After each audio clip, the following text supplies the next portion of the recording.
As business owners, we have to market ourselves regularly online, come online regularly, show ourselves to get known and all that.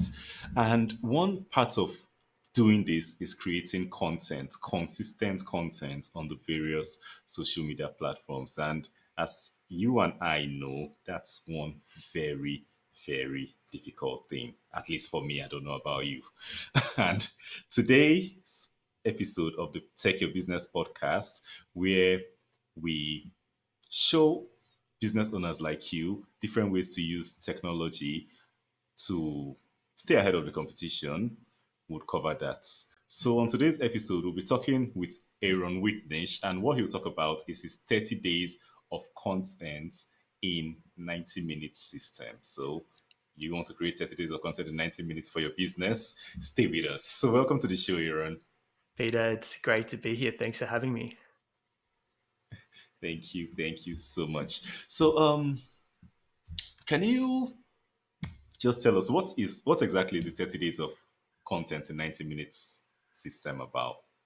We found over many, many years being in the marketing space, just like anyone, that content creation is a real issue for anyone. Even if you're a really consistent creator, what do you say? What format do you create it in? Then when you've got content, where do you post it? There's all these moving parts and all these constraints. And one day I had a client that I was speaking to on Zoom, and we were having all these problems getting our clients to send us what we needed to actually get their content out. So we spent more time chasing them up than actually getting the content done. And this client, his name was Mark. He's a bricklayer down in Melbourne, Australia, where I'm tuning in from.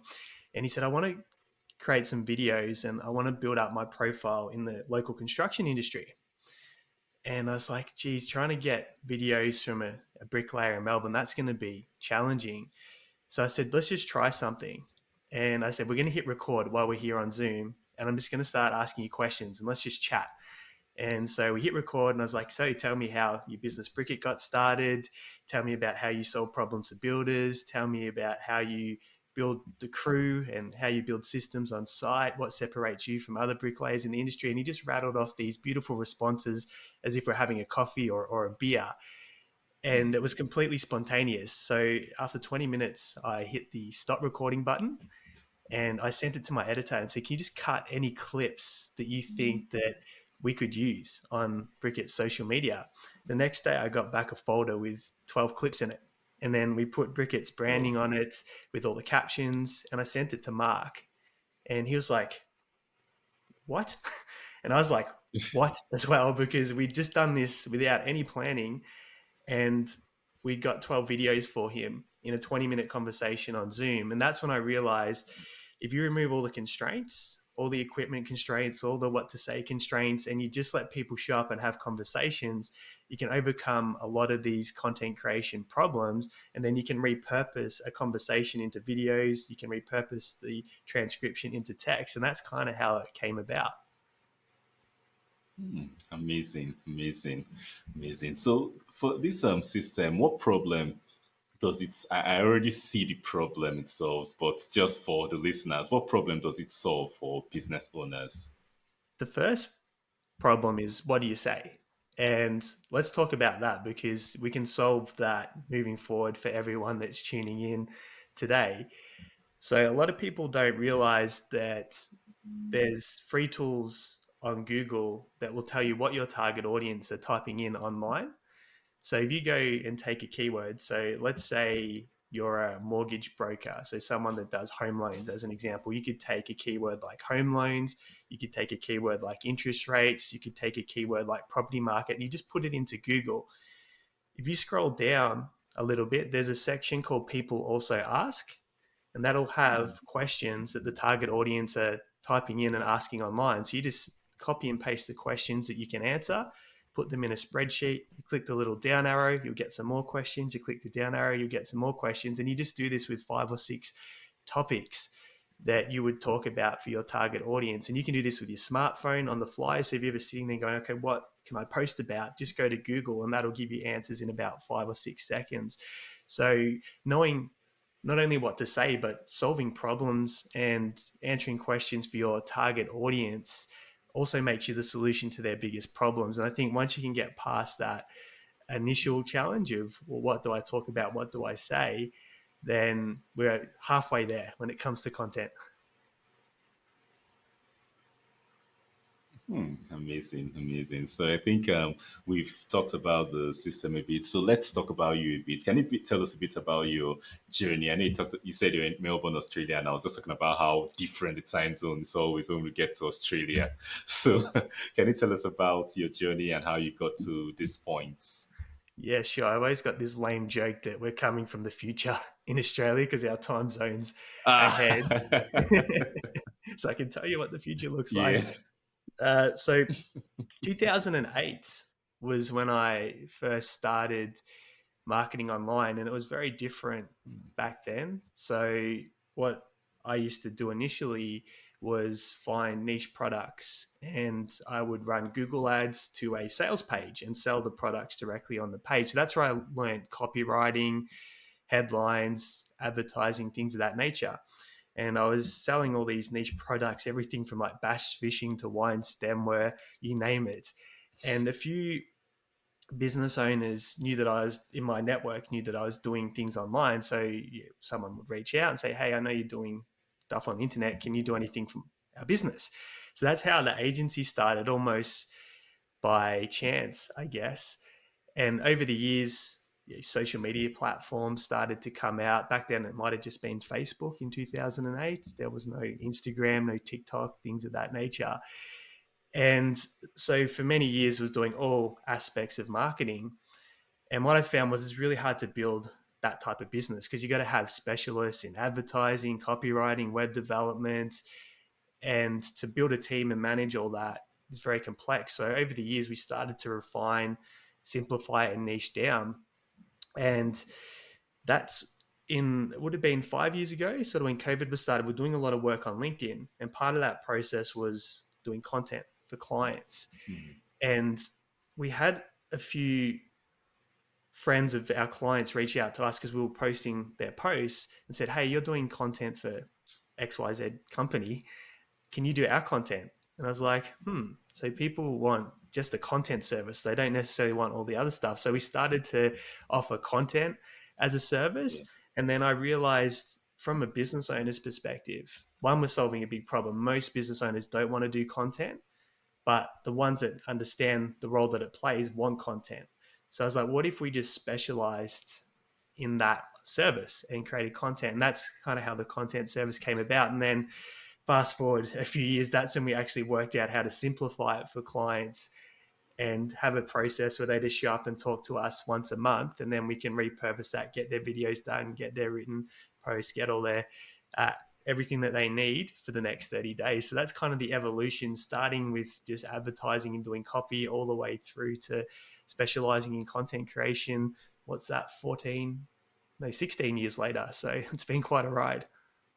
Well, yeah, it's actually a very, very interesting story. And I actually love listening to people's stories because they're always so different, always so unique, and all end up at the same place.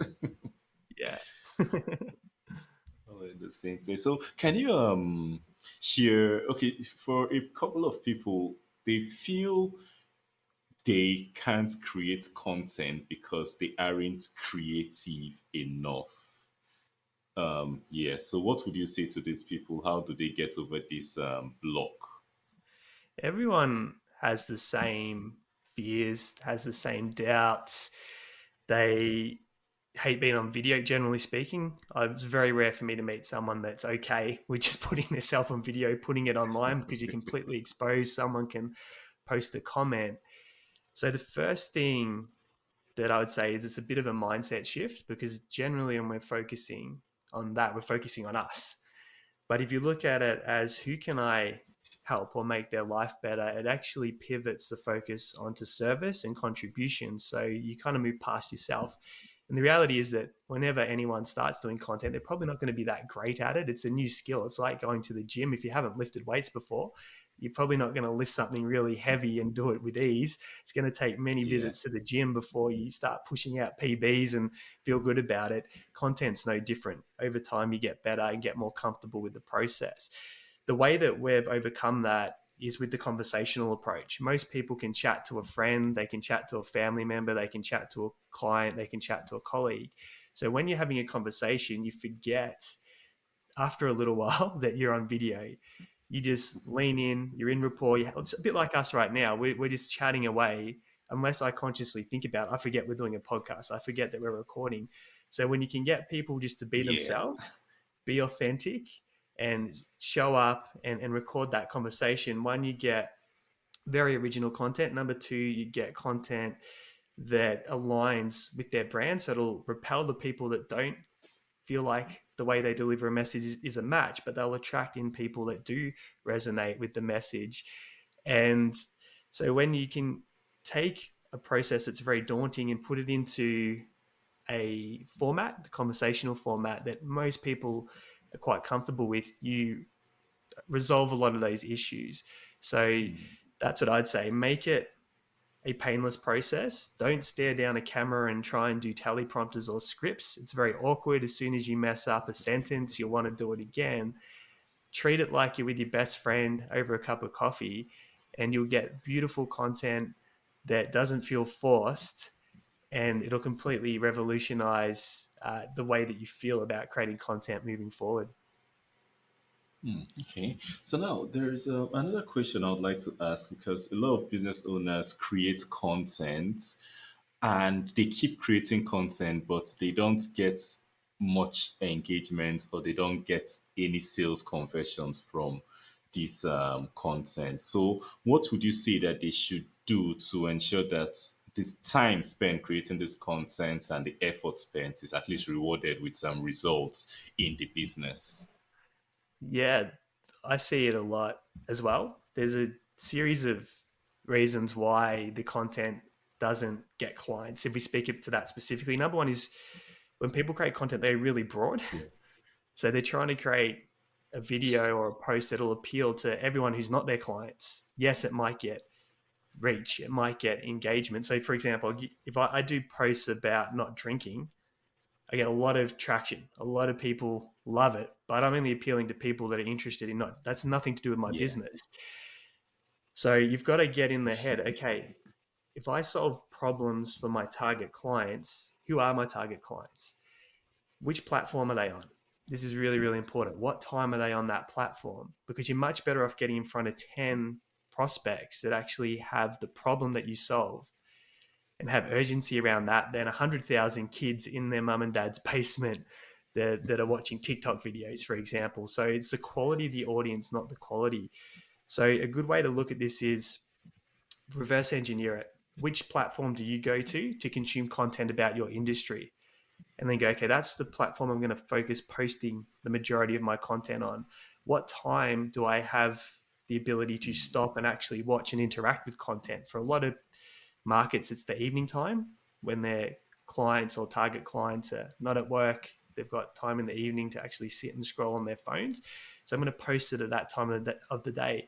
Then another thing that they can do is what we call a call out strategy. So, for example, if I'm a local business, if I reach clients on the other side of the world, it might be good content, but they can't buy my product or service if I've got a Yeah. physical location.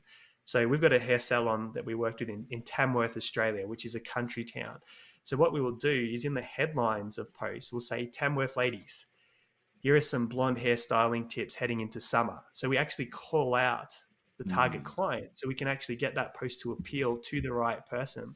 The next thing that we'll do is we'll use a couple of local hashtags. So we'll put a Tamworth hashtag into the post so we can try and get that video, that reel, that post in front of local clients. And the next thing that you can do, if you really want to guarantee that you get in front of your target clients, is hit that boost button on a platform like Meta, because you can say, hey, I want to show this video to clients that are aged 30 to 50 that live in Tamworth that are female and are interested in hairstyling or something along those lines.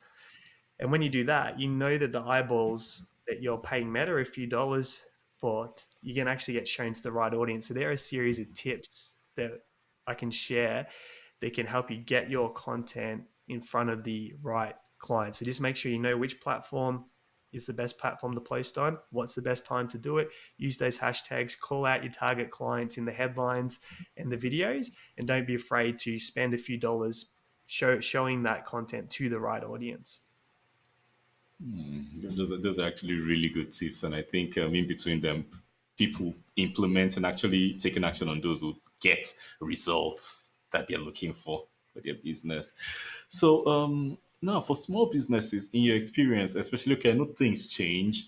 So currently, what sort of content is working for small businesses? What type? Short form is definitely the way to go.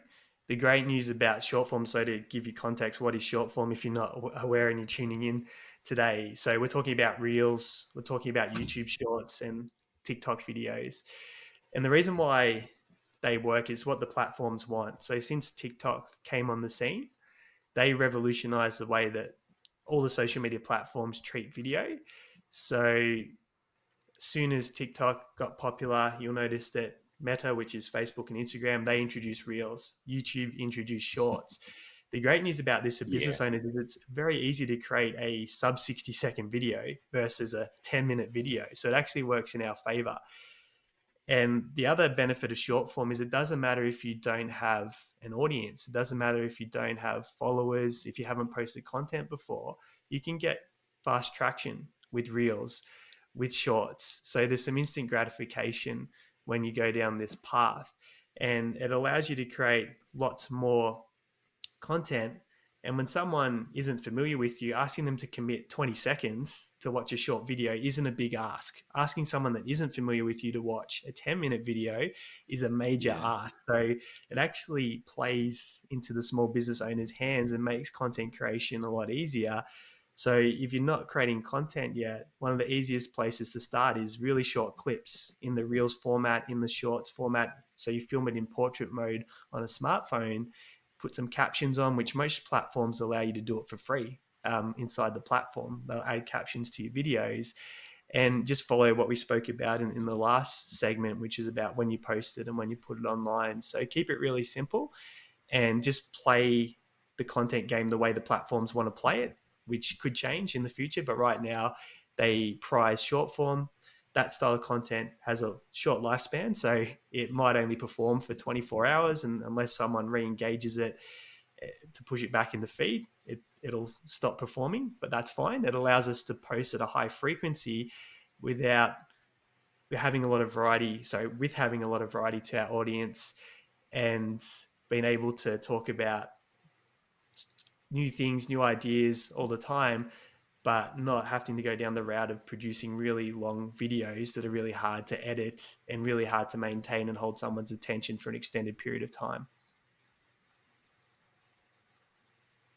Yeah. Okay. So you talked about the frequency and the lifespan of these short form videos. So now, for a business to see results from posting content on social media and co, how often would you advise that they post to see results? Yeah, if you're not posting content, just start with once a week. So don't make it any more complicated than it needs to be. If you're not doing something and then you try and do it 7 days a week, unless you've got resources and you can pay editors and a team to do it, it's too big a leap. And what I would say is batch it. So block out a time once a month where you capture all that content in one session. So you're not constantly having to think about it.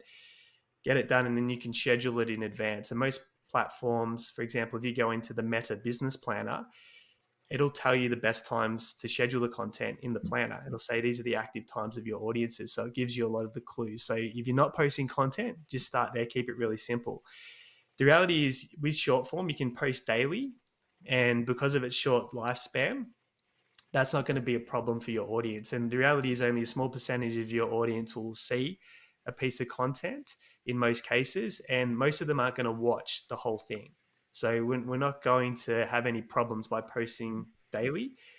in a business, especially if it's good quality content and you're solving target client problems. So if we go all the way back to step one, where you're finding the questions your target customers are asking online, you can't overdo quality content because you're helping people and solving problems. You can, however, spam and overdo terrible content. And that's where you're just posting things that have no value, no interest to your target audience. So you might be just doing memes and quotes or duplicate content that you've copy and pasted from somewhere else. If it doesn't help people or make their lives better, then the content's just simply not going to perform. So I'd say quality matters, but if you're not doing it, just get started. Don't worry about how good it needs to be, because again, it's like building a muscle. You got to get in the gym, you got to start picking up the weights to get stronger, and know that it's a journey. So if I look back at any of my content, I always cringe, and I don't watch my videos for the same reasons most people don't watch their videos.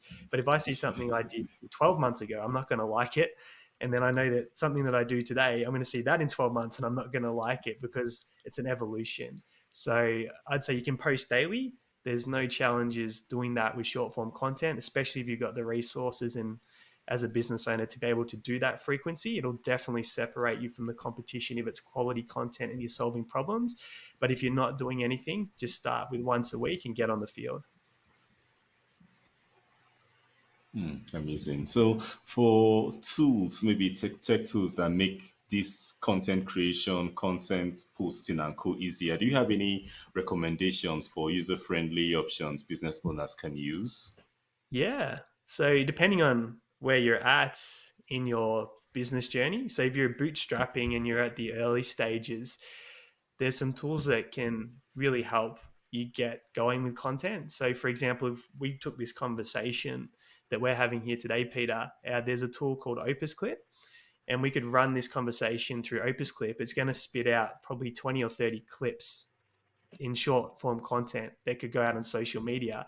And you can use that tool. It adds captions, it can add b-roll. It does require a little bit of work because not all the clips are going to be usable or approachable, so you do have to do a little bit of hands-on stuff to get it right. But from a conversation with a colleague or a friend that you have on the fly, putting it through that tool is going to give you lots of clips that are ready to go for social media. So that's a really cool AI tool that helps people that have a low budget get into the game of video. If you have a bit of a budget and you want to quality control the process, you can go to a platform like Upwork and you can just search for a Reels editor or a Shorts editor in the content, in the talent section, and you can actually give them instructions and say, hey, these are the questions that we were targeting in this interview. Can you cut a video for each of the questions? So that way you're getting content for your target audience based on your research. So that's a great way to outsource the editing part and say, add the captions, put our branding, put our font on it. Here are a few examples that we like. In terms of the written text, how to get written posts. So what we do is we run our interviews through a tool called rev.com, and that AI transcribes the conversation into text. So you get several pages of the conversation almost verbatim, very accurate in text format. Now, again, depending on where you're at, you could prompt engineer ChatGPT and say, ChatGPT, I've got this interview. These are the questions that we're targeting. I want to get a post for Facebook, as an example, for LinkedIn, for each one of these questions. This is the format that I like. Here's the transcript. Can you go and write a post for each one of those questions? And then you can go in and do a bit of editing and polish it up. So that's if you're bootstrapping, you can get someone on your team to do that. Again, if you've got resources, you go to a tool like Upwork and you go to a content writer and you say, hey, here's a transcript. These are the questions that we're targeting with our written posts. Can you please write posts? This is the structure. We want a hook. We want to hit 3 or 4 value points for the audience. We want to have a call to action at the bottom. We want to use 2 to 5 hashtags for our target audience. Here's an example. And that way you can have someone, again, quality control the process and deliver the post to you. So there's a couple of tools that can help you with video content and also with written content, regardless of where you're at in the journey of your business. Nice. Okay, so now for our listeners, what's a common mistake you see business owners make when creating and distributing content, and how can our listeners avoid making this mistake? The biggest one, we touched on it a little bit earlier, is not knowing who they're creating content for or trying to appeal to the masses. And it's a big mistake. There was a great, I forget who the creator was, and they did a TikTok video and it reached 1.5 million people, which is huge. And this creator said, I got no inquiries, no leads, no clients out of reaching 1.5 million people. He goes, but my ego, because I reached 1.5 million people, was feeling great. But then he looked at the business utility of it and realized, hey, I'm just trying to appease everyone by going down the entertainment path. So the biggest mistake is creating content that isn't a fit for the audience. So you really need to step back and go, who are my best clients? Who are the ones that pay on time, refer the most, stay around the longest? What are their attributes? And then what are their frustrations? What are their pain points? Why are they coming to you? And then if you've always got that target client in the back of your mind when you're creating content, you're making it for the right audience. And then if you're willing to sacrifice potential reach, potential engagement, and all the vanity metrics and focus on going to a narrow audience, the ones that will actually pay you and pay the bills, you'll find that despite maybe not getting a huge following and all those other things, you actually have a huge bank account because you're appealing to the right people. Yeah. And that, and I look, I'm speaking from making the mistakes myself because early on I tried to create content that would appeal to a lot of people. But now all my content is about content for business owners, how business owners can create content, solve their content problems. It doesn't get a lot of traction. It doesn't reach a lot of people. It doesn't get a lot of engagement. But boy, do we get clients out of it. So again, you can be misleading. You see someone talking about all this content stuff, you go look at, oh, their reel only reached 300 people. But it reached 300 people that genuinely wanted to get help solving their content creation problems. So that's the biggest mistake. And if you can focus in on those target clients, it's a game changer for any business. Okay, so for our listeners, what's one tip that you can give to them that they can implement once they are done listening to this episode that's going to improve their content marketing? The biggest tip that I can share is if you haven't, and this challenge will go even if you are creating content, particularly if you haven't done video before, is just getting that first one out the way because it's daunting, it's overwhelming, everyone's afraid. So what you do for the first one is you just get your smartphone out and you just do a very vulnerable, authentic video. Say, first of all, I got to apologize. This video is going to suck. It's my first one. I promise they're going to get better, but I've got one question for you. If I can answer one question about XYZ topic, so it could be home loans, whatever you specialize in, can you put it in the comments below so I know what videos to create moving forward? And just doing a simple video like that, people go, they're having fun. It's a nice personality. It's really easy to do and say. You don't need to worry about doing any editing or production, but you've done the first step, which is always the hardest. So my tip is always just do that next video. So you've moved past the hardest point and then you can get into all the strategy and all the other tools and all the other things that we've spoken about in today's conversation. Yeah, so take the first step, do the first video, and I think that's a very, very great tip because most things we don't do because we're afraid of taking that first step. But when you So, take the first step, you just realize it's not as bad as it was in your mind. yeah, that's right. And Yeah. another thing to add to that is people don't care. They're so caught up in their own worlds. And even if you have, like, I get the odd troll on my videos, it's usually someone that has a parrot as an avatar and a fake handle. And the reality is sometimes you'll trigger people because you're doing what they're too afraid to do. And uh, when you, again, make it about who you're trying to serve and your target audience, and that most people don't care. And even if something bad happens, it's within 24 hours, people have moved on. There's no, you move past all the fear. So I just wanted to share that people just don't care. So you don't have to worry too much Yeah. about it at the end of the day. Very true. Everybody's bothered about their own issues, not your video you're Correct. putting up. Exactly. Yep. So, okay, so as we get to the end of this episode, I know we can do this for hours and we won't be done. Um, what's one final thing you would like to leave the audience with about, especially your 30 days of content in 90-minute system? The average person spends, I believe, it's 147 minutes a day on social media that uses social media. That might have changed. You might want to verify that. So we're talking 2.5 hours a day. So if you're not creating content, your future clients are on these platforms for a large percentage of their time on a daily basis. So the future buyers are checking you out. They're checking your social media, they're checking your Google footprint. So if you don't have content, you're going to create doubt in their mind when they're doing their research. They're going, why can't I find anything? And then they're going to go to a competitor who is doing content, and that competitor will build a relationship with them because they're visible. So you've got to understand the hidden role that content plays for the future of your business, because people are going to take a look. Think about the last major purchase that you made. Chances are you did a little digging online. So don't think that content is irrelevant and not having an impact on conversion, getting clients, and bringing new business through the door. So you have to start doing it, in my opinion, because in the future, very few people are going to make a decision without going to your social media, without going to your Google to see what your footprint looks like. So if you've got great content on there with the people in the business on the videos solving people's problems, what you're going to do is create trust transference. And when you do that, people all of a sudden go, yes, I believe that this business can solve my problems, that it will work for me. And that's when they have the certainty to move forward. So you'll find that you boost sales conversion through the roof. You'll have people reach out that you didn't even know were watching, and you'll separate yourself from the competition because all of a sudden they'll know why you're different, why your solutions are different from someone down the road that might be at a different price point.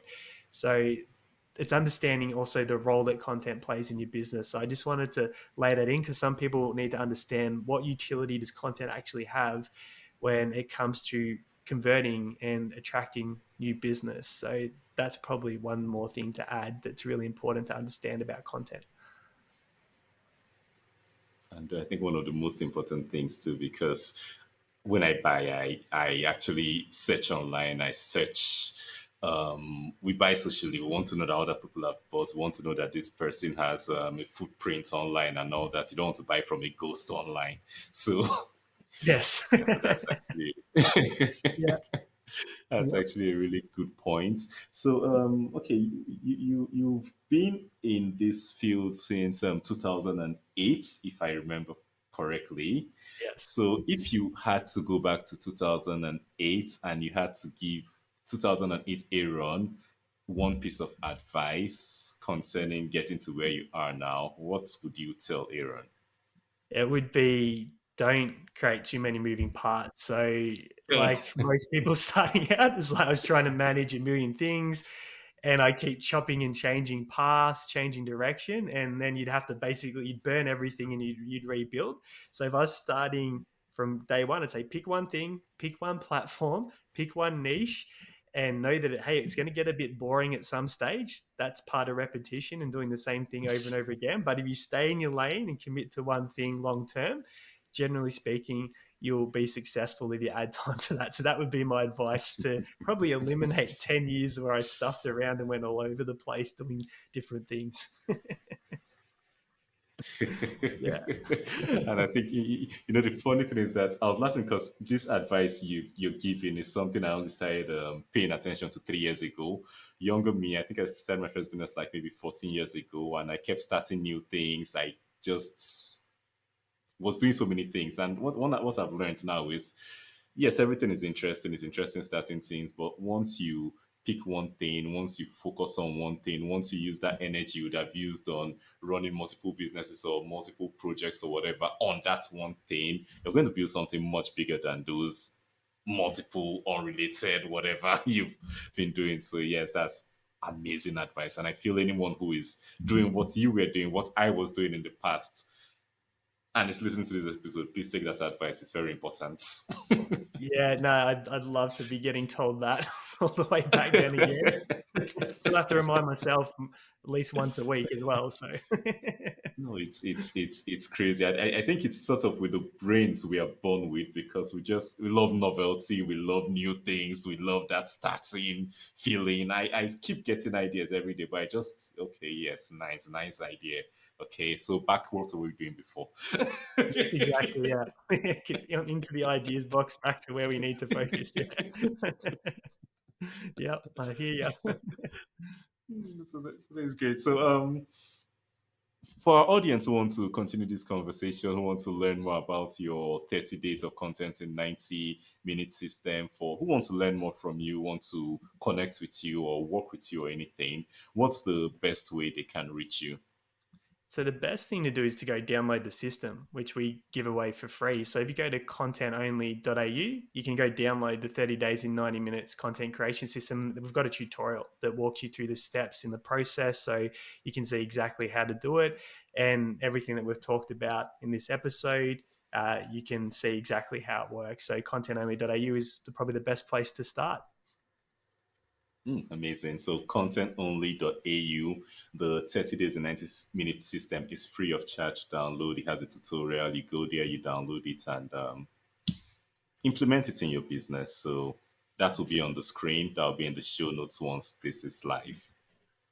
Awesome. Thanks, Peter. No problem. So thank you so much, Aaron, for coming on the show. Thank you for sharing so much wisdom with us. I've learned a few things from you, and I'm sure the listeners would actually learn a couple of things. I'll download the system too. Just Yeah. Yeah. All right. So, for the listeners, did you get any value from this episode? We talked about how you can easily create content for your business. We talked about different mistakes people make, talked about so much around content and about business. If there is anything you learned, anything that resonated with you, anything that made a difference to you, share this episode with someone else you know is going to benefit from it, someone else you know is going to learn something from this episode. And if you want to be the first person to know when we share brand new episodes like this for your business that help your business, don't forget to follow, like, and subscribe wherever you see Aaron and I, wherever you hear us. So there is over 100 episodes of this podcast. So you have a lot to listen to because we bring out one every week. So over the next 7 days, listen to as many as you can. Until then, keep creating content, make that first video nobody really cares, and keep taking your business.